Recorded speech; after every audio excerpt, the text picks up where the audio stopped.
Soleng khua kania Mipui fanau niin kauma nimina Duhawma akhawngaih san ema wangin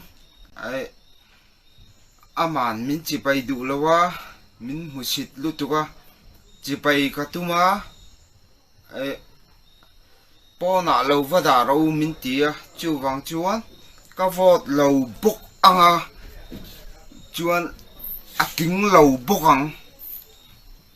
chu ka soi thai ani mai min la have khopang ka vot thi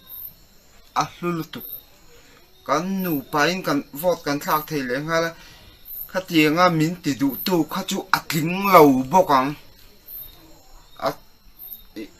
chỉ bay các tụi má po na lâu đào đâu ati kha selo ru pui mai sia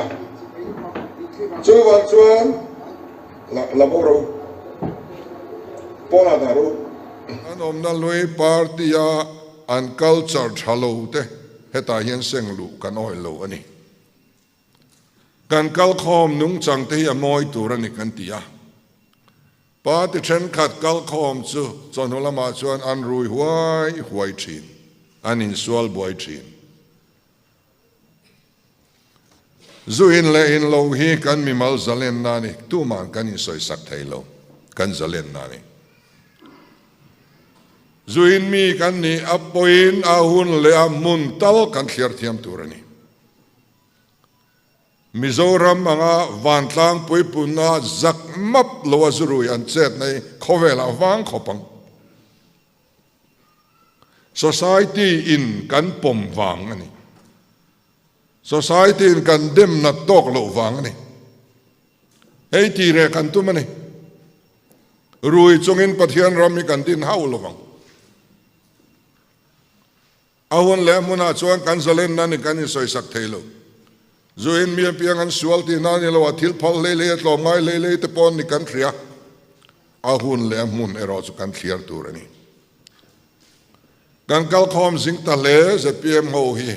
azatel sang tel te po chu tiang mi chu anom mia to lo chu kan ti thei lo wa kan zia om le to ani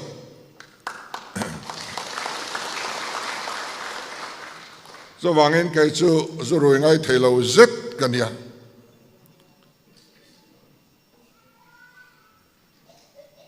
chumian ya wang chuan zuroi chung le chuan nai wak chi kanilo biak chi po kanilem lo ahun le mun ero chu om turani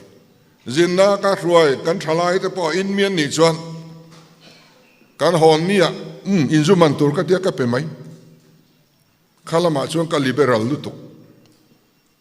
amai ro chu Mipui ma kan in lar ngam lutuk hi anam mangin za tha ka khovela biak in nga berle in khom jing ber ni si heti ringot ka nom hi chu adik lo kan tia chu wangin zoram politics of pathianram sentir tu party hi